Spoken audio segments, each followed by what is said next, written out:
These are all the streaming devices that I've bought and tested over the past few years. And today I'm sharing what you need to know before you buy another streaming media player. Let's get started. Number 1. Roku is not your only option. If you've watched any of my tutorials, you may notice that I'm often using a Roku device to demonstrate how different streaming services work. But one question people ask me is, do I need a Roku? I prefer Roku devices, especially for new cord cutters, and viewers of this channel seem to agree. Roku's home screen is simple to navigate, plus sections like Featured Free will help you discover even more content to stream. I also like that with Roku, the home screen isn't overloaded with advertising.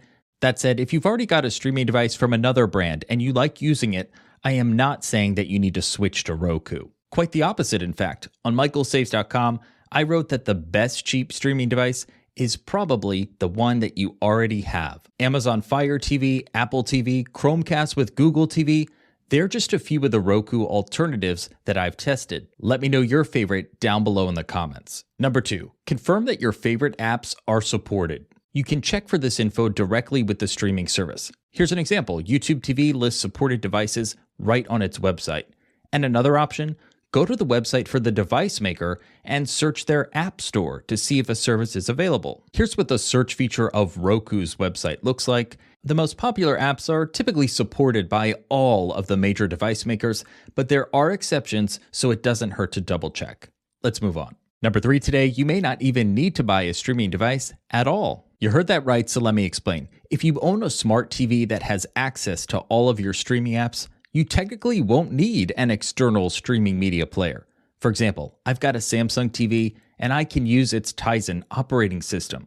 The reason I prefer Roku instead of Samsung is not out of necessity. I just think that Roku's interface is easier to navigate, and I like how Roku has more apps available to download.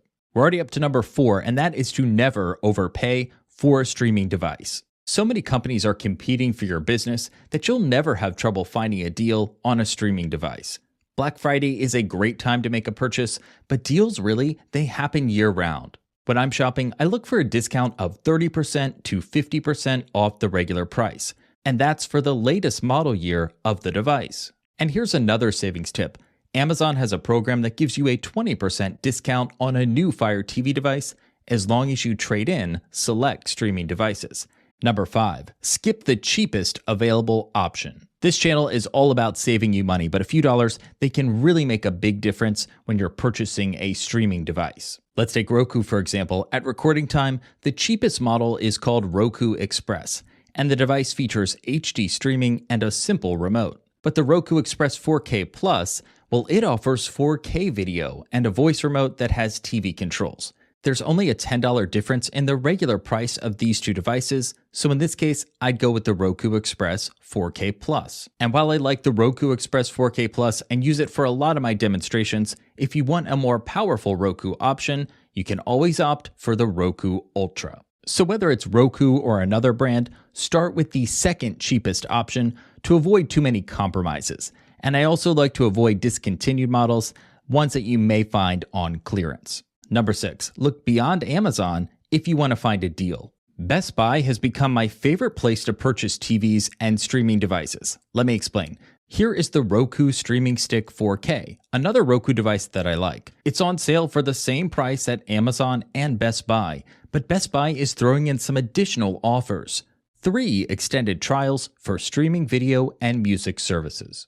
Number 7, you don't have to do everything all at once. If you've got 4 TV sets in your house, start with one streaming device and then make sure you like it before you buy another 3. And they don't have to be the exact same device. A lot of people start with an affordable device like the Roku Express 4K Plus, and then they later upgrade to a Roku Ultra for their primary TV. At that point, they just will hook up the Roku Express 4K Plus to a secondary TV. Number 8, you don't have to go all in on one brand either. Plenty of people have a Roku streaming device on one TV and then other brands elsewhere in the home. And although it is definitely not necessary, sometimes people have multiple streaming devices plugged into a single TV. We're up to number 9, and that's to stock up on batteries. No, really, most streaming media players, they do come with batteries in the box, but you're going to want to have some spare batteries on hand because these devices, they go through batteries quickly. And if you find that your streaming media player's remote starts to lag a little bit, that's probably a sign that it's time to change the batteries. Amazon and Costco, two great places to stock up. And if you like Roku devices, you may want to consider upgrading your remote to the Roku Voice Remote Pro because it has a rechargeable battery. This remote now comes included with the latest Roku Ultra player. Give this video a like if you found it helpful, and find more ways to save on my website, michaelsaves.com.